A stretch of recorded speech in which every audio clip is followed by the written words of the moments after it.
Susan. I'm so excited to be able to talk to you today about your work, about your life, your studio practice. So thanks again for being on the show. I can't wait to learn more.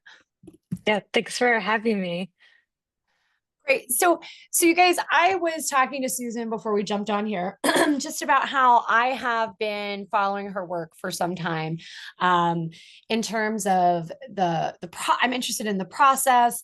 I'm interested in the forms, the color, and also some of these really incredible projects that you've been able to work on, including the pieces behind you that were made with a dance company or for a performance. So, what I'd really like to start with is just getting a sense of like your background, so like where you're from and how you really started going into the art world and making.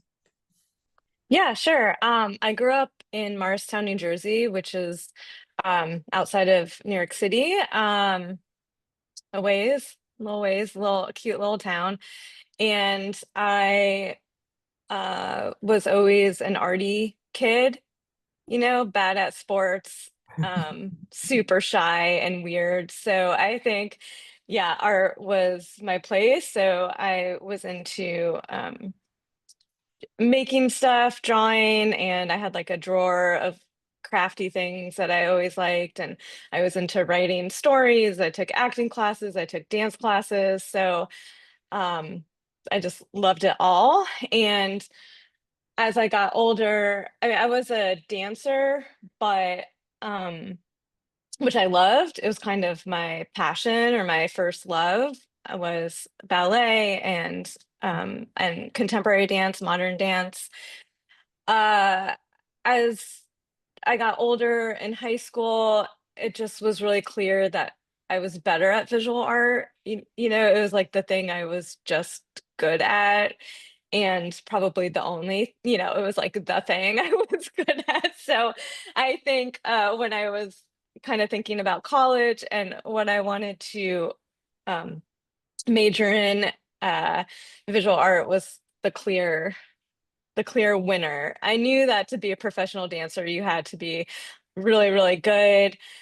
I wasn't quite there. I also knew that, it's something that you can age out of, right? Or you have to worry about your body a lot. And um, so I felt like, well, visual art, I can do that when I'm like 90 years old and I can do it forever. So yeah, but it was just like always, it was always there. It was never not a part of my life. So it just felt like really clear. That's what I wanted to do. Yeah. Mhm. I love hearing about all the artistic forms though that you were exploring, and how in a way, as we're talking about dance, I think about the forms in your work and the movement in your work, and how I think like they're always present in the body, like those experiences and those modes of expression. So I would love to hear. So you make this decision, like I'm doing, visual arts is kind of where I'm going to move and go towards. Mhm. And so you end up going to school for art. Can you tell me a Mhm. little bit about what you studied specifically, or the medium you decided to pursue at that time and what that was like? Yeah, well, my first 2 years I did at New York University. I really loved it there. I did um, a lot of sculpture, which I loved, but I was very excited to take painting. I took one painting class there, which was incredible with Matt Fay Levinstein, and uh, and I love drawing and painting. All my favorite artists were painters, so I think I was really thinking like painting, painting, painting, very focused on that. And my dad lost his job when I was in college. NYU is just incredibly expensive. So I transferred and I ended up at University of New Hampshire, which up there, I had amazing teachers, and I really got good at figurative painting, observational painting. I fell in love with the landscape up there, which to this day, I just love the northeastern seacoast. It's like my happy place. So I had a good experience there. And was very painting focused there. So I took some other classes, took photo and but I was very, very focused on painting and drawing. So um, when I um, came out of there, so I had this feeling like I didn't want to be a figure painter. Like I love working from life. Um, but I was totally in love with abstraction and I just didn't know how to get there. I was like, I love abstraction, but I don't know like how to do it. Like how to do it in a way that didn't feel like it was, this sort of surface imitation of a style. Like, you try on gestural abstraction or, hard edge minimalism or something. And so I just kept painting these kind of weird still alive, big still life paintings. And I went to grad school pretty soon after at University of Oregon. And that was very helpful for me because I had this great professor there, Amanda Wojcik, who is a sculptor, and then Laura Vandenberg, who is primarily a drawing person, and Ron Graff, who's this unbelievable painter. Like you can't believe these paintings that he makes. And so I had these like great, this kind of great um what's it called? Like kind of thesis panel I was working with, but Amanda, I think working with Amanda allowed me to sort of reintegrate sculpture into the practice. So I started making these sculptures that I would paint from. So by making a sculpture that was abstract, I then could paint from life and make these paintings that were representational, but were of invented things that I made. So that was like kind of how my practice started. I love hearing that, I mentioned to you that I'm at Chautauqua right now, and we just finished our 6 week residency where we have a lot of artists. I mean, of course, there's a variety, but there are quite a few who come from the background of observational painting, which I did as well, and trying to figure out how to deal with that history, how to deal with that mode of making when you're trying to kind of find more of your own language, so I love hearing about this idea of how you were able to bring together sculpture, to be able to explore painting in a new way. And I would love to hear about your current practice in terms of what you're making. I know ceramics has become a part of it as well. We kind of talked about it before we jumped on here, and I'm so curious about how that started to come into your work, like if that was after you're making these sculptural pieces, and what that was like for you. Yeah. I had been making sculptural pieces as the kind of basis for my work for a while in my 20s. I was using a lot of soft materials like cut paper and things like that to make the sculptures and foam and stuff like that. And then um, in my early 30s, I kind of went back to uh, a more painting focused practice. So I started making, but it always rooted in representation. It's like I still, I don't know. It's like I need that outside reference always. Um, and so I was making these landscape paintings of these like romanticized kind of places, or not, like the Scottish countryside, and then a construction zone in Grand Rapids, Michigan, where I was living, or things like that. And then I would like sand it down and then paint on top of it and kind of pull out an abstraction. So I was like working in that way. I'm trying to remember like why. I think like though I was working like that for a while, and then I still in my studio, I'm kind of like a tinkerer. So I'm like tinkering around in the studio, and I'm always trying to make paintings stand up or like be in the middle of a space, or like, be sculptural somehow, whether it's like painting on a panel and then taking it to a jigsaw and like slicing it up and making a sculpture. Um, so I so I was starting to fool around with like these painting sculptures. I made these like painting mausoleum structures for one exhibition, that was kind of all about death. Um, and and then I think I was like, yeah, sculpture, like there needs to be more sculpture. Like obviously there's something, intuitively that's pushing me towards the 3D. So I started making more sculpture out of foam and magic sculpt. And then I was like, okay, I think I need to just start using clay that would just make sense for stuff I'm thinking about. So I did this residency in 2017 at Otis College of Art and Design in California.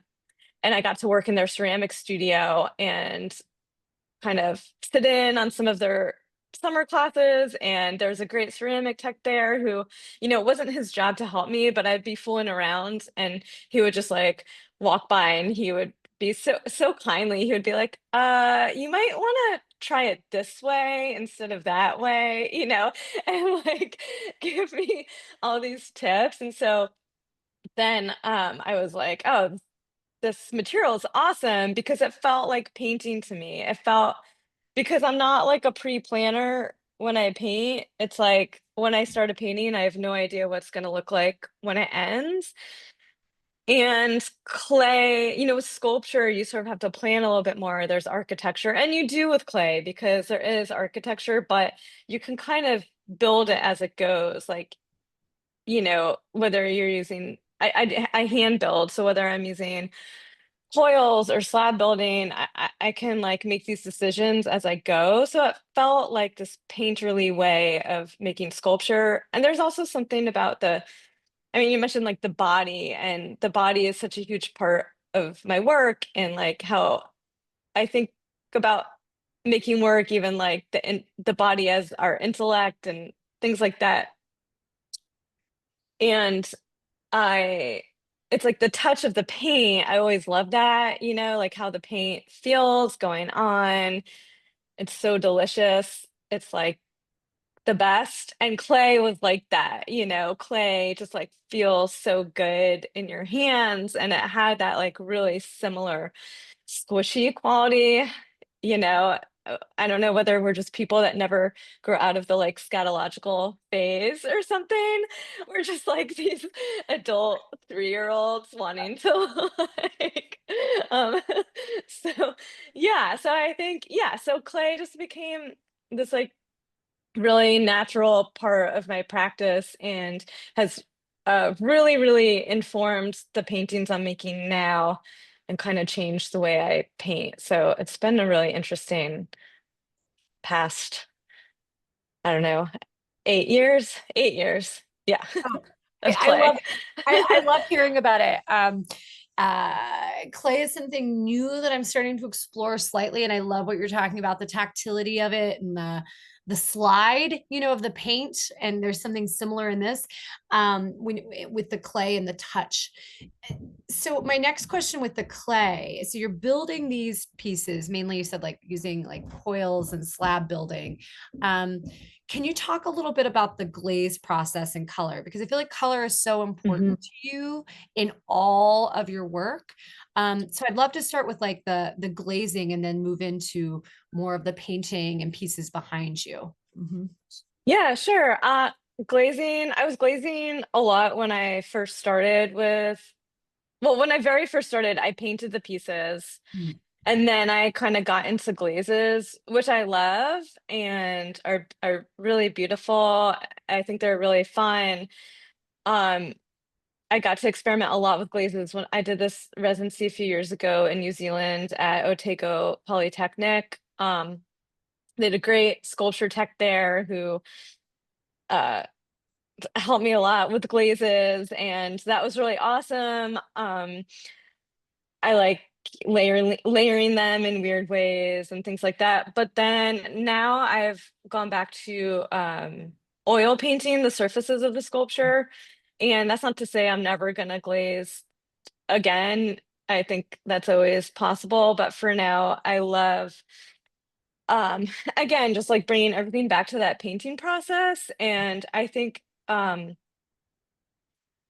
it's like with color, I don't know what I want the color to be until I start putting it on. And with painting, I can change my mind uh a million times. So I use like the underglaze as an underpainting and then I paint on top of it. And I also love the surface of oil paint. I mean, to me, it just makes this like beautiful matte surface on the sculptures. And yeah, and I can paint, I can change my mind. I really love that kind of surface connection between the sculptures and the painting for now, you know.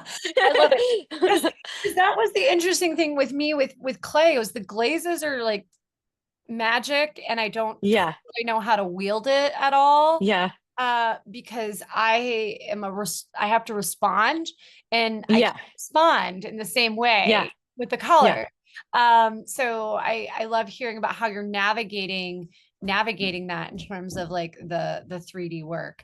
Um, so now I would love to talk about your paintings. And I think there's like, of course, such a Yeah. conversation in terms of the two in many ways, like they're exploring the same things. But could we talk a little bit about the forms in your paintings? And Mhm. um, you know, I know that they seem a little spiritual, right? So can you talk about like maybe that energetic quality that you were exploring and the forms and how they kind of come together? Yeah. So yeah, the paintings, right now, and I just keep saying now, because I feel like I work in these bodies of work and things change.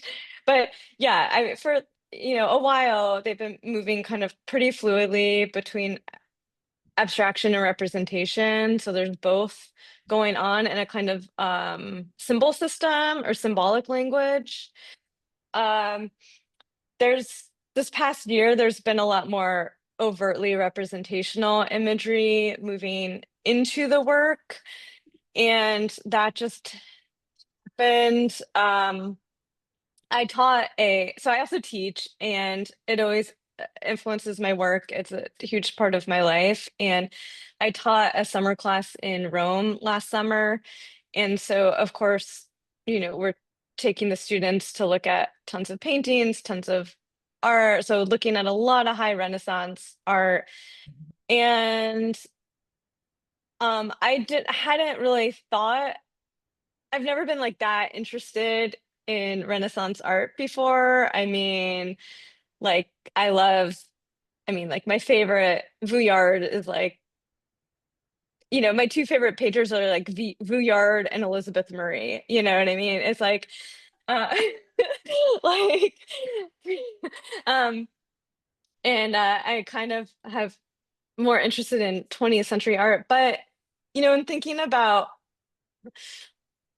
work that relates to the spiritual, and what that even means, like what is spirituality, like I think about that a lot in my work. And I think about the way um um kind of this what contemporary spirituality is, and um what does it mean to like not be religious or not believe in religion, but to say that, but to believe in like there's something else. Like, is that possible? What is secular spirituality? Um, can you be spiritual if you don't have faith? Is it like a longing for faith that people have, but can't quite get there, right? Like this longing or desire to believe in something, or like a longing for mystery in a world where it seems like there's no more mysteries, like everything is there, everything is like knowable. So I feel like, I do feel like there has been this resurgence of like an interest in people like Helma af Klimt, and an acceptance of the spiritual in art, which was sort of taboo for a while. And, I just wonder if it is about that kind of like a desire and longing. So thinking about desire and longing, and then when I was looking at the high Renaissance art and kind of thinking about, wow, like I mean, this is, I'm sure, obvious for anyone who is an art historian or looks at art, but it really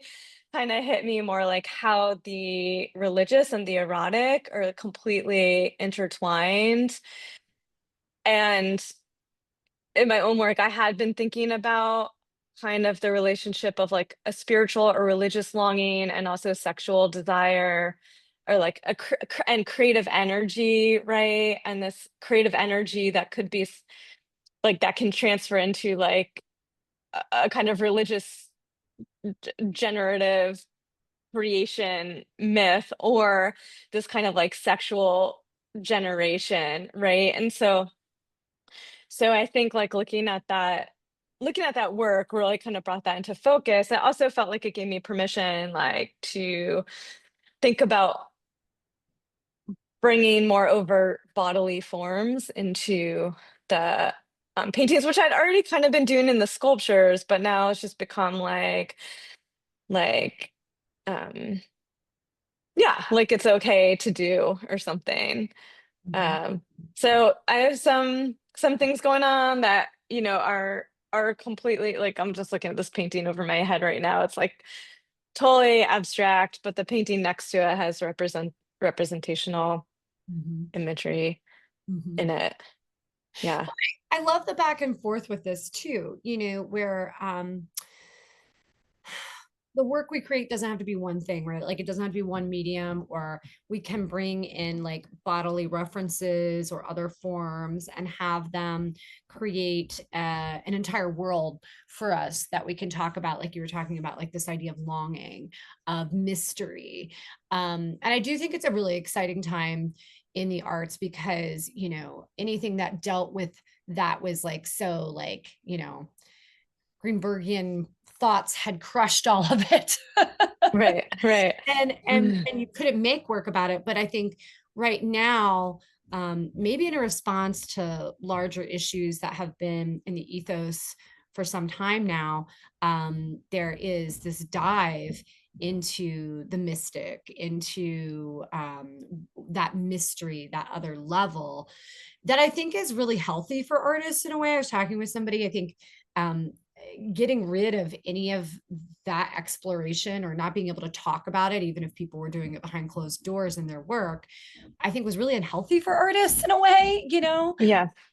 because I think when we make, there is this other level that we kind of touch into that if we can't talk about it ever, we can't really let it expand. So Yeah. I really love hearing what you're talking about in terms of longing for mystery. That keeps standing out to me, longing for mystery, mostly right now in the time of everything being at our fingertips. Yeah, I mean, like sex is not a mystery to kids anymore. They can get it, see it anytime they want in the most pornographic expressions, and or like we don't get lost, right? Like we always have maps and um things like that, I mean, I also think like for me there's always like this conflict, like that feeling in the studio where you're like tapping into something unknown and you're just like, that's coming out of you, you're like, where is this coming from? At the same time, it's like I'm conscious of like that almost being this like cheesy cliche of like some inspired artist in their studio, like in movies when they have artists and you're just always wanting to like vomit at, you know how Yeah. like cheesy the artists always are or something like that. And so it's like, I think that's like this like conflict, right? This kind of like that I have like within myself, um between those Well, between and I those think it things. it even talks about like hyper awareness, right? That we have to have now because there's so many media outlets and there's so many, like versions of artists that are in movies, but also like on Instagram, you know what I mean? Hmm.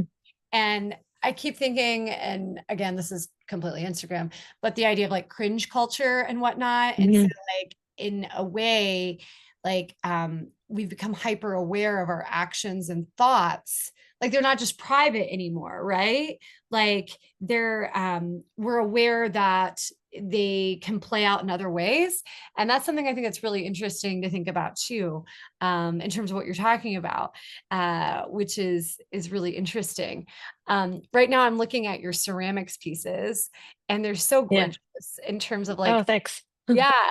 And I'm looking at the ones that have like almost like the sea foam kind of color and these like what starts to they're vessels, but they're made up of like these singular like fingers, hands, ferns, whatever, that might Yeah. be. And so I was hoping you could talk to us a little bit about color and like your palette, Yeah. if it's always responsive or if you start in a certain like color world that you want to work out of. Yeah. Yeah, color, is obviously everything, but it's so hard for me to talk about because um I mean, talk about the body, like it's so much for me about like a body feel with color. It's completely sensory, right? I mean, color is so amazing because it's one of the most abstract things in a way. Like you can't pin it down. It's like always changing. It has these weird effects on our body. It's just like this sensory experience. So I think about that a lot. I would have to say that it's pretty intuitive. Like it has to like feel right in my body. I think it's the same with shapes and everything.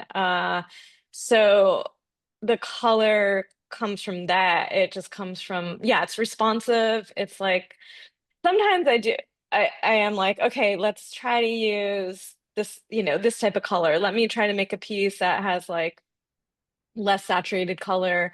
Can I do something that's more like these chromatic grays or on the opposite end, can I totally indulge myself and allow myself to, just make something that has like a lot of lavender. Yeah, I've really there's that piece behind me. I love lavender, like, it just feels so good in my brain.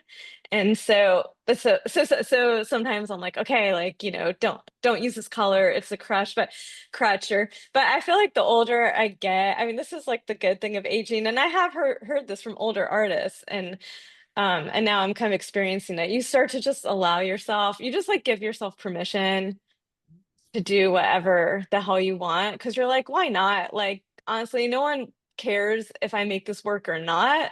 So I Mhm. might as well indulge myself and just like do, do what I want. So, but yeah, I think the color is about this kind of like body feel. I love it. I love the color. Oh, I'm thanks. there for the Mm. lavender color and all of it. Um, so you were referencing the piece that's behind you. Yeah, And you had mentioned that it had been made for a dance company that was going to have a performance. And I know that you've done yeah. some set design, which I found really exciting. So I would love to hear more about a project or projects that you've done and how you were navigating that, since it was going to be viewed in tandem with bodies, dancers, etc. Yeah. So my colleague here at the College of Charleston, Kristen Alexander, she teaches in the dance department, and she runs this contemporary dance company called Annex Dance that uses professional dancers and also has student interns. It's this great integration of like the professional dance community and then the college. And she asked me if I want to collaborate on something, and you know, again, big fantasy for me, like, you know, just, I mean, so jealous of artists like, Kentridge, who works on operas and, things like that. So we we sat down, we had some discussions, and her dancers, kind of looked at my work, and she looked at my work, and she co-choreographed it with a member of the company, and we kind of talked about ideas like I was kind of talking about this like sounds so kind of weird and ridiculous when I say it out loud, but like this space between the spirit world and the earthly world Mhm. where these dancers kind of inhabited the space and they were almost like uh weaving like emotions and feelings for like this kind of earthly realm. And that was kind of my weird secret like backstory. I made this really giant backdrop that was divided into two images, one that represented the spirit world and one that represented the earthly world. And then I made all these like smaller kind of linear paper pulp sculptures that hung from the ceiling because I really wanted it to feel like a world. It was in this kind of small theater in this chapel and on campus, and I wanted, it to feel like that. And then the dancers could also use those as props because I had kind of in the past been experimenting just in my studio. Like I'd make something and then I would I'm just gonna use these scissors. I would like, like hold it in my hands sometimes and dance around with my own sculptures. That's embarrassing, but it's happened. And so I was like, oh, it would be so cool to make things that the dancers used almost like they were, these, I thought of them as like energy lines, and the dancers were kind of conjuring this like sort of energy of the world or something. And so yeah, and then these big guys, they're like, you can't see it because they're turned around, but they have kind of like nails on them, Mhm. like colored nails. So they're like these big fingers. I put the arms on them too because I didn't want them to just feel like giant phallic structures. So but and then they have these buckets in them that the dancers kind of put this fabric into and pulled this fabric out of, and then and the fabric was Kristen's idea, and I loved it. So we kind of worked together to get the colors of the fabric that the dancers would use. And these things were almost, I kind of felt like they were like these Easter Island or like Stonehenge sort of structures um, in my own little like fantasy. And it was like amazing. Like when I came to watch the dress rehearsal, I cried. It was like such a fulfillment of like so if anyone out there listening to this is a choreographer, yes, I want to work with you, and please contact me. I love it. I love this idea of collaboration, and it kind of goes back to, these original this original drive that you had that was dance, theater, performance, visual arts, bringing it all together. And I think there's something powerful in collaboration. So, you're talking about spirit world and earthly world coming together. I think there's something interesting when two people come together to create something larger than themselves as well. Hmm. Like there's like Hmm. this new energy that's made that becomes what is the piece itself, and it's not just Yeah. artwork and the dance, it's like all together, which is really incredible, and it couldn't happen without those Yeah. two people, which kind of blows Yeah. my mind, you know what I mean? Yeah. Yeah, I love it. I love collaboration. It gets you out of your head, and it's so fun. I just think that things are better with more than one person. Mhm. It's just so fun to like get into someone else's brain. And I've done collaborations, visual art collaborations before with this artist Hannah Barnes, who is up in Maine, who's an incredible painter. And when we collaborate, I just feel like it brings out the best in both of us, and we just have so much fun doing, working together. Yeah, It's yeah. so good. That's so good. And it also, it's making me think back to when you started really getting into ceramics, which what I find interesting about ceramics is that it's not collaboration always, but there's a community component Hmm. to it. So you're not just like by Hmm. yourself in your studio, um, which I enjoy. You know, we all have that, but to also have that other experience of being in a community space where people are making together or in a collaboration, which is like even closer, you know, um, Yeah. is really interesting. Um, Yeah. so I would love to ask you, you know, through your time teaching, through making, through exploration, is there any advice that you've been given that's really stuck with you, or that you like to give students that has been really helpful that you'd like to share with the people listening? Yeah. I mostly tell students that if they want to be an artist, um, the the biggest um the two kind of biggest things they need, like one is stubbornness. And like if you're a stubborn person, because you just like I'm very honest with my students. I tell them how I get rejections all the time, constantly, and you just have to keep going, keep going, keep going. So it just takes that personality, and then like devotion, like just to be completely devoted to and I think that's also where I kind of this crossover of like religion and art making happens for me, is that idea of devotion.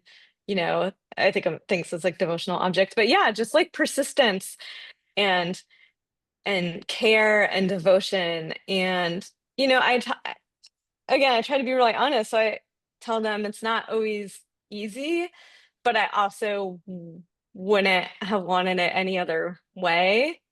So if you really want to do it, it's also this kind of magical thing to be able to um, have a studio. I mean, for me, not all artists are studio artists, and not us artists want to work in a studio. But if you like to be alone and you like to make objects, it is this like wonderful thing. Yeah, I know that I've had good advice along the way. I just don't know if I can Mhm. think of things. I think when I look at artists that are older than me, that I really like and respect, that I'm friends with, I think that their spirit of generosity, I'll take that as advice. It's like just being generous to those that are younger than them, or giving people help, giving people guidance, listening to younger artists that are maybe confused and things like that. And so I hope that is something that I can cultivate more and more as um, I get older. And yeah. Oh, I love that and completely agree. The persistence, stubbornness, devotion. It's like I think of life a lot like a marathon, and it's just like the step after step, but it's the consistency of just like continually going towards, you know, sometimes it's faster, sometimes it's slower, but you're still like on that path that you want to be on, you know? So I thank you for that and for sharing it with your students too, because I think it's really important to be honest about, you know, about going on this route. Susan, this has Yeah. been such a pleasure. Can you tell us where we can find you online and beyond? Sure. Yeah. I have a website called susankleinart.com, and Instagram is sklein79. Yes, that's the year I was born. Be proud of it. And in the fall, I am doing a show at High Point University in North Carolina with Chris Moss and Kelly Bomer, and I'm really excited to show with both of them. They're both in Savannah. All of the work is kind of revolving around the body, so I think it'll be a really um, fun exhibition. Yeah. Excellent. Well, congratulations on the upcoming exhibition. I'm sure it's going to be fabulous. We will be sharing work of Susan's over on Instagram and on the website, so you can see it there. You can follow along. And if you're a choreographer, definitely follow and contact. Please. All right. Thank you so much, Susan, for taking the time Thank out you. to be here. Thank you. Thanks. Bye. Bye.